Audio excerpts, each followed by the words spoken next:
토저라는 목사님이 계십니다. 이 토저 목사님이 열심 있는 그리스도인들이 범할 수 있는 보편적인 실수에 대해서 말씀했습니다. 열심히 있는 그리스도인들이 범할 수 있는 일반적인 실수입니다. 그것은 무엇이냐? 너무 바빠서 하나님과 교제할 시간이 없다는 것입니다. 다시 말해서 하나님의 일을 한다고 많은 것을 하고 있는데 기도하는 시간이 없다는 것입니다. 예를 들어서 성가대를 씁니다. 우리 교회는 아직은 성가대가 없죠. 근데 성가대를 하면은 한 1시간 전부터 아마 나와서 연습하고 그렇게 하더라고요. 그리고 주중에 또 나와서 연습을 해요. 이렇게 열심히 하다 보니까 기도하는 시간이 줄어든다는 거예요. 그리고 나아가서 하나님과의 교제하는 기도 시간을 너무 바쁘기 때문에 잃어버린다는 것입니다. 망각한다는 것입니다. 그래서 목사님은 계속 말씀하시는데 그런 사람들, 다시 말해서 너무 바쁘게 하나님의 일을 한다고 하면서 기도하지 못하는 그러한 사람들, 그들은 조만간 하나님의 일에 대해서 의욕을 잃어버리게 된다는 거예요. 왜 내가 이걸 하고 있지? 하는 생각을 한다는 거죠. 그리고 더 나아가서 시험에 든다는 것입니다. 왜 나만 하고 있지? 우리 교회 목사님도 있고 사모님도 있고 장로님도 있고 권사님도 있는데 왜 내가 하고 있지? 이런 시험에 든다는 것입니다. 무엇 때문에 우리가 하나님의 일을 시작했는지 잃어버리게 되는 것입니다. 그러므로 만약 우리가 하나님과의 교제를 게을리 한다고 하면은 우리 안에 있던 성령 충만함, 마음속에 있는 평안함을 누릴 수가 없습니다. 아무리 열심히 교회 나온다 할지라도 하나님과 교제가 없다고 하면은 하나님의 사역을 계속해서 할 수 없고요. 그리고 언젠가는 그 하나님의 일에 대하여서 의욕을 잃어버리고 시험에 들 수밖에 없다는 것입니다. 누가복음 10장 38절 이하에 보면은 2명의 그리스도인이 나옵니다. 한 사람은 마리아고 한 사람은 마르다입니다. 여기를 통해서 우리가 볼 때에 두 종류의 그리스도인들을 우리가 볼 수가 있습니다. 첫 번째로 생각할 수 있는 것은 마리아 스타일입니다. 그것은 무엇이냐? 무엇보다도 영적인 일에 우선한다는 거예요. 기도하고 예배하고 하나님의 일이 있다고 하면 내가 그것을 우선한다는 것입니다.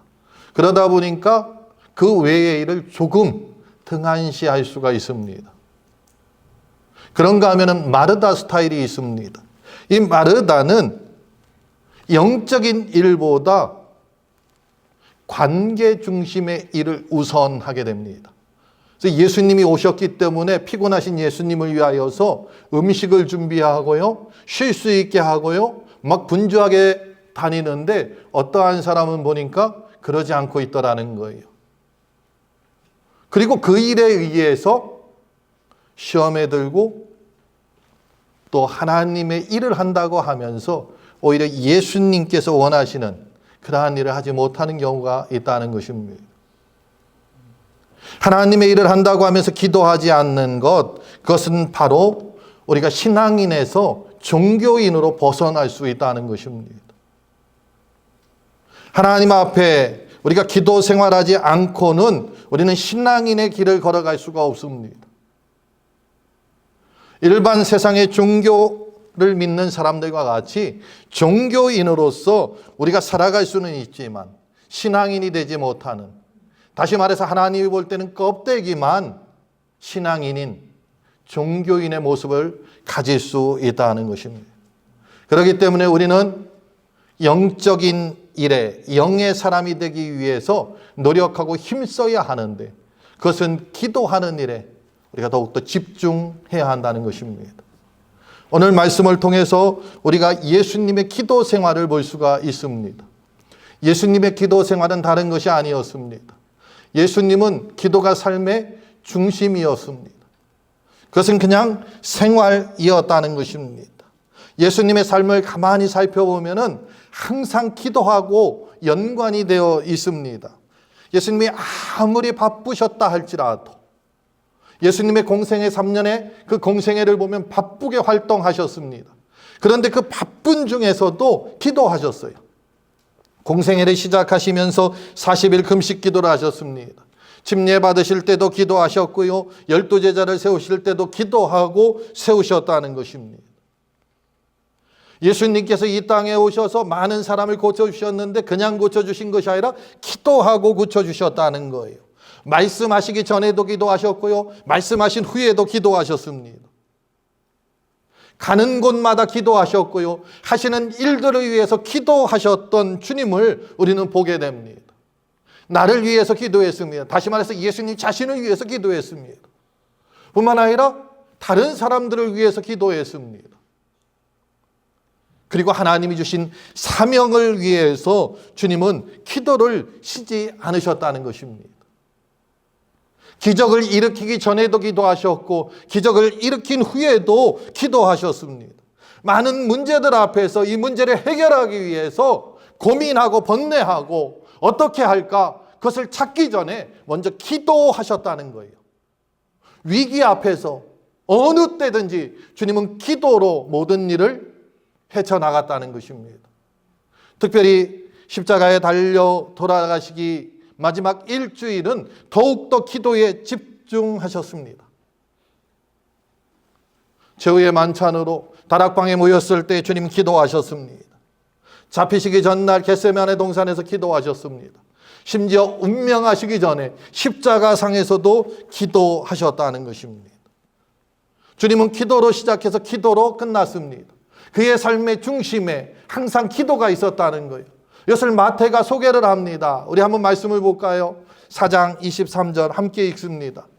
예수께서 온 갈릴리에 두루 다니사 그들의 회당에서 가르치시며 천국 복음을 전파하시며 백성 중에 모든 병과 모든 약한 것을 고치시니 아멘. 이 말씀을 보면 마태가 예수님의 사역을 세 가지로 소개한 것입니다. 주님은 가르치셨습니다. 지난주에 우리가 말씀을 나눈 대로 사람을 세우기 위해서 가르쳤다는 거예요. 그리고 무엇을 했습니까? 천국 복음을 전하셨어요. 그리고 사람을 고치는 일을 하셨습니다. 다시 말해서 예수님의 3대 사역은 티칭, 프리칭, 힐링. 이 사역을 감당하셨습니다. 목사님, 지금 기도에 대해서 말씀하는데 기도가 없네요. 마태가 예수님의 3대 사역을 이야기하면서 기도를 빼놓았습니다. 왜 빼놓았을까요? 마태복음을 읽으면서 보니까 왜 빼놓았느냐? 마태가 잃어버린 것이 아니라 3년 동안 그는 예수님을 따라다니면서 가까이서 예수님을 보았더니 기도는 사역이 아니었어요. 생활이었습니다. 삶이었다는 거예요. 그렇기 때문에 사역을 이야기하면서 기도를 거기에 넣어야 될 이유를 찾지 못했습니다. 이 사역을 하기 전에 주님은 기도로 시작을 하셨어요. 저 사역을 마친 다음에 주님은 기도로 사역을 마쳤다는 거예요. 보세요. 예수님이 공생애 시작할 때에 침례를 받으시고 광야에 나가서 40일 금식하며 기도함으로 시작했습니다. 예수님이 십자가에 못 박혀 죽으시면서 다 이루었다. 그때에 하나님 앞에 기도합니다. 예수님은 기도로 시작해서 기도로 끝나는 이 기도는 예수님의 생활이었다는 거예요. 어떠한 행사가 아니었습니다. 어떠한 일도 아니었습니다. 기도는 예수님의 생활이었기 때문에 마태는 예수님의 사역을 소개하면서 기도를 이야기하지 않고 있습니다. 그것은 당연히 해야 하는 것이었습니다. 우리가 지난주 말씀을 다시 한번 복기해 보세요. 예수님이 안식일에 회당에 들어가서 말씀을 가르치셨습니다. 그리고 거기에서 더러운 귀신 들린 사람의 귀신을 쫓아냈습니다. 오후에는 베드로, 다시 말해서 예수님의 수제자였던 그 베드로의 장모의 집에 가서 그 장모의 병을 고쳐주었습니다. 그거로 끝난 게 아니죠. 이 소문을 듣고 사람들이 몰려왔어요. 병자들이 왔습니다. 귀신 들린 사람들이 왔습니다. 그런데 그 사람들을 일일이 다 고쳐주었다는 거예요. 여러분, 다른 사람들을 위해서 여러분 기도해 보신 적 있나요? 기도해 주신 적이 있나요? 물론 그런 경험들이 있겠죠. 다른 사람의 병을 위해서, 다른 사람들 안에 있는 그 귀신을 쫓아내기 위해서 우리가 기도한다고 하면 하나님 저 사람 낫게 해주세요. 하나님 아무개 속에 귀신을 쫓아내주세요. 하고서 나가면 얼마나 좋겠어요. 안 그런다는 거죠. 그를 붙들고 1시간, 2시간, 때로는 서너 시간, 때로는 수일, 수개월 동안 정말 허리가 끊어지도록 기도해야만이 그 안에 역사가 일어난다는 거예요. 그런데 주님은 그날 아침부터 계속해서 밤늦게까지 어떠한 일을 했냐? 바로 고치는 일을 하셨다는 거예요. 기도를 통하여서 그들을 회복시켜 주었다는 것입니다. 쉬운 일이 아니고 어려운 일입니다. 힘든 일입니다. 이 기도는 어찌 보면은 우리가 직장에서 일하는 것보다, 학교에서 공부하는 것보다 더 힘들고 더 많은 체력을 요구하고 더 집중력을 요구하고 더 담대함과 더 담력을 요구하는 그러한 일이 될 수도 있습니다. 주님은 그 일을 다 행하셨어요. 그리고 그 다음날 아침 어떠한 일을 하셨는지 우리가 보면 예수님이 무엇을 중요하게 여기는지 알 수가 있습니다. 어제 하루 동안 너무 힘들게 했으니까 오늘은 쉬자. 그래서 오늘날 우리 교회 안에 왔습니다. 참 죄송하게도 어찌 보면 우리 목회자들에게 그러한 일들이 왔어요. 한국교회가 새벽 예배가 있는데 월요일날 쉬죠. 그 이유는 무엇이냐? 주일날 많은 에너지를 뽑았으니까. 그런데 예수님은 어떻게 했는가? 마태복음 1장 35절에 함께 읽습니다. 새벽 아직도 밝기 전에 예수께서 일어나 나가 한적한 곳으로 가사 거기서 기도하시더니 아멘. 여기 보니까 새벽 아직도 밝기 전에 해가 뜨지 않은 그러한 시간입니다. 미명이죠. 그때 예수님이 무엇을 했습니까? 한적한 곳으로 갔어요. 무엇으로 해서 갔습니까? 기도하기 위해서. 아무리 힘드시고 아무리 고단해도 가장 예수님 앞에 중요한 것은 기도하는 거였습니다. 그렇기 때문에 주님은 기도하러 한적한 곳을 찾아가셨다 하는 것을 볼 수가 있습니다. 예수님은 이 기도가 삶이었고 그 가운데도 가장 우선순위였습니다. 이 일을 계속하다 보니까 그것이 습관이 되었다는 거예요. 그래서 이 기도는 예수님의 습관이었습니다.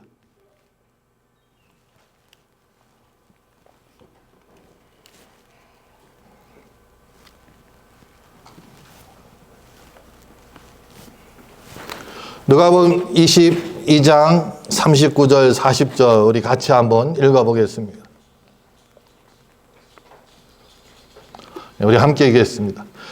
예수께서 나가사 습관을 따라 감난산에 가시매 제자들도 따라갔더니 그곳에 이르러 그들에게 이르시되 유혹에 빠지지 않게 기도하라 하시고 아멘. 예수님은 기도하러 가셨는데 이것은 무엇을 따라요? 습관을 따라.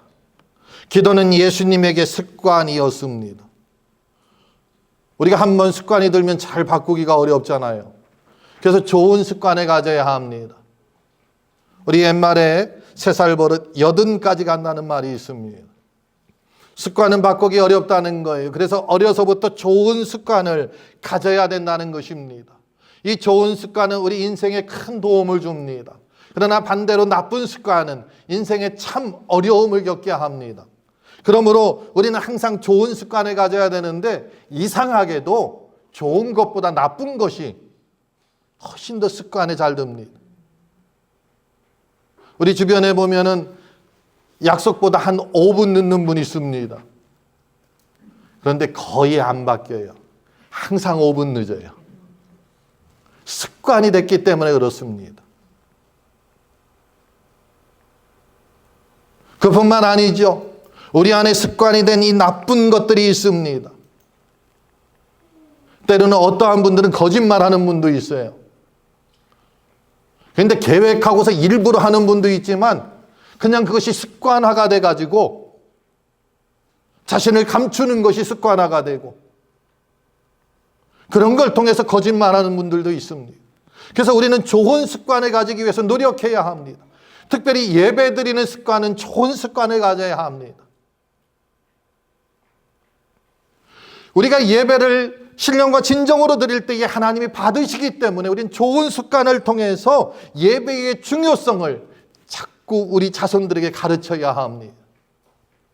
우리 아이들에게 또 예배에 얼마나 이것이 귀중하고 또 이 예배가 소중한지 어려서부터 가르치면은 나중에 성장해서도 하나님 앞에 예배하는 것이 누가 보더라도 아름다운 모습을 간직할 수 있다는 것입니다.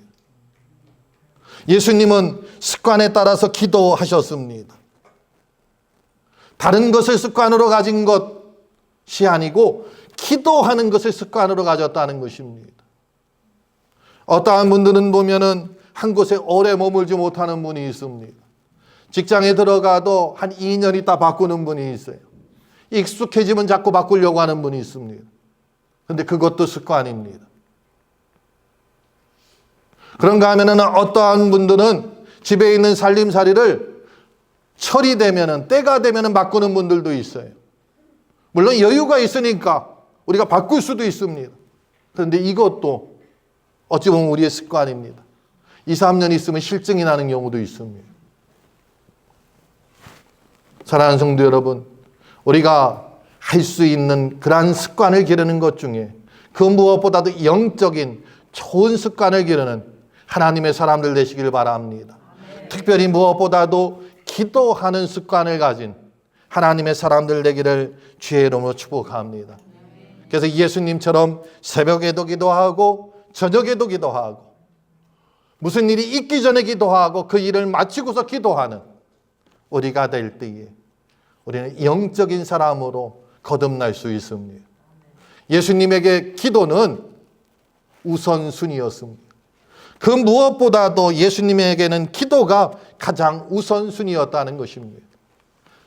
오늘 36절 37절 말씀을 보면은 우리 같이 읽습니다. 시몬과 및 그와 함께 있는 자들이 예수의 뒤를 따라가 만나서 이르되 모든 사람이 주를 찾나이다. 아멘.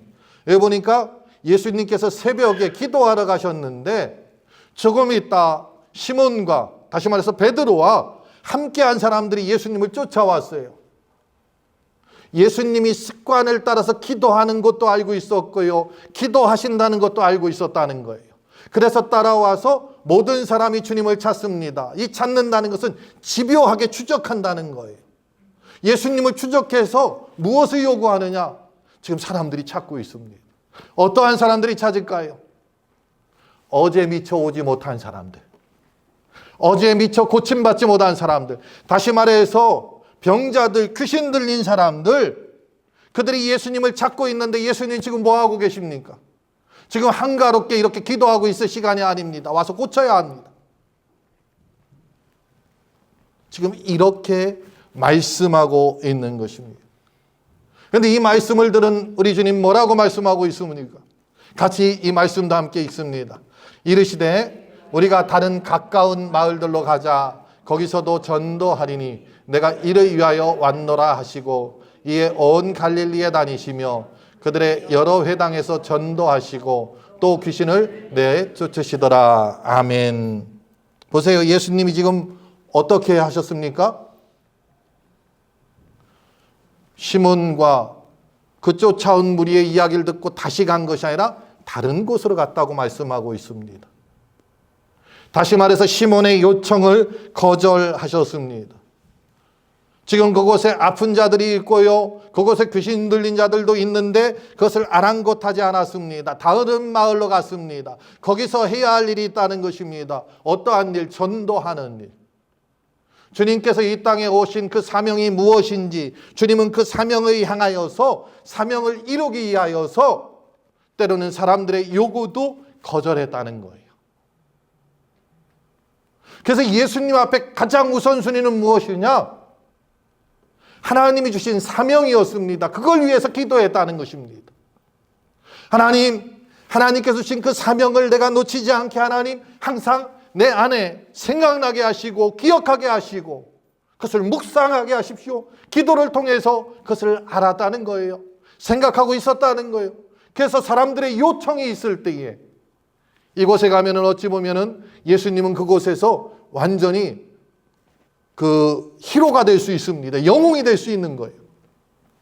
그런데 그곳에 다시 돌아가지 않았어요. 하나님의 시간표대로 움직였다는 것입니다. 하나님이 주신 사명대로 그는 나아갔다는 것을 우리는 오늘 이 말씀을 통해서 알 수가 있습니다. 우리가 때로는 사람이기 때문에 주변 사람들이나 주변 환경에 의해서 좌지우지 될 때가 있습니다. 그러나 우리가 기도의 사람이 된다고 하면은 거기에 마냥 끌려가는 것이 아니고 하나님께서 우리를 향하신 목적에 합당하게 우리가 나아갈 수 있다는 것입니다. 다른 것에서 그 이유를 찾을 수 있는 것이 아닙니다. 예수님께서 사람들의 요청을 단호하게 거절할 수 있었던 것, 그것은 다른 데 있었던 것이 아닙니다. 그것은 오직 주님께서 기도했기 때문에 그렇다는 거예요. 오늘 아침에 주님은 새벽부터 기도하셨습니다. 하나님의 은혜와 능력으로 하나님이 주신 그 힘으로 오늘 하루도 살아가기를 원합니다. 아마 이런 기도를 하셨을 거예요. 그러면서 우리 주님이 어떠한 기도를 하셨을까? 주님께서 보내시는 그곳에 가서 복음을 전하고 그곳에 가서 무너지고 고장나고 파괴된 것을 다시 회복시키는 힐링의 사역을 하나님 감당할 수 있도록 힘을 주시고 능력을 주시옵소서. 이런 기도를 했기 때문에 지금 주님은 다른 것이 아니라 사명을 따라갔습니다. 어떠한 사람들 보면은 소 잃고 외양간 고친다고 모든 일이 생기면은 다시 말해서 어떠한 문제가 생기면 그때 하나님 앞에 나와서 기도하는 사람들이 있습니다. 물론 그때라도 나와서 기도한다고 하면 참 그것도 감사한 일이에요. 그러나 우리가 정말 성숙한 사람이라고 하면은 일이 터진 다음에 나와서 기도하는 사람이 아니라 일이 터지기 전에 주님 앞에 나와서 기도하는 하나님의 사람이 되어야 할 줄 믿습니다. 여리고성을 점령한 여호수아는 저 멀리 보이는 아이성을 볼 때에 너무 쉽게 보았습니다. 그래서 하나님 앞에 기도하지 않고 나아가서 아이성을 점령하려고 했는데 그들은 그 아이성을 점령하지 못했다는 거예요. 그때서 비로소 여호수아는 하나님 앞에 기도하고 아이성을 점령할 수 있었습니다. 이것은 이미 그만큼 값비싼 대가를 치렀다는 거예요. 그런데 보세요. 에스더는 그가 왕 앞에 나아가기 전에 하나님 앞에 먼저 기도를 합니다. 우리 민족이 지금 절체절명의 위기 가운데 있는데 하나님, 내가 그동안 내려오던 관례를 무릅쓰고 아니 이것을 파괴하고 왕 앞에 나가서 우리 민족을 위하여서 왕에게 호소하고자 합니다. 하나님, 그의 마음속에 우리 민족을 긍휼히 여기는 마음을 주시고 나의 입 속에 나의 말 속에 하나님 그를 감동시킬 수 있는 언변을 주십시오. 3일 동안 금식하고 그가 나아갔을 때에 민족을 구원할 수 있는 놀라운 역사를 이루었던 것을 봅니다. 기도는 우리에게 주어진 사명을 감당할 수 있는 힘을 주고요, 그 사명 가운데에 우리에게 아름답게 완성할 수 있는, 또 성공할 수 있는 그 길로 인도하는 놀라운 힘이 있는 것을 기억하시기 바랍니다. 그래서 저와 여러분도 예수님께서 기도하신 것처럼 우리 안에 기도가 생활이 되고 이것이 습관이 되고 그 무엇보다도 우선이 될 때에 우리에게 주어진 사명을 잘 감당하여서 잘했다 착하고 충성된 종아, 네가 적은 일에 충성하였으면 많은 것으로 맡기리라 하는 칭찬받는 하나님의 사람들이 될 줄 믿습니다.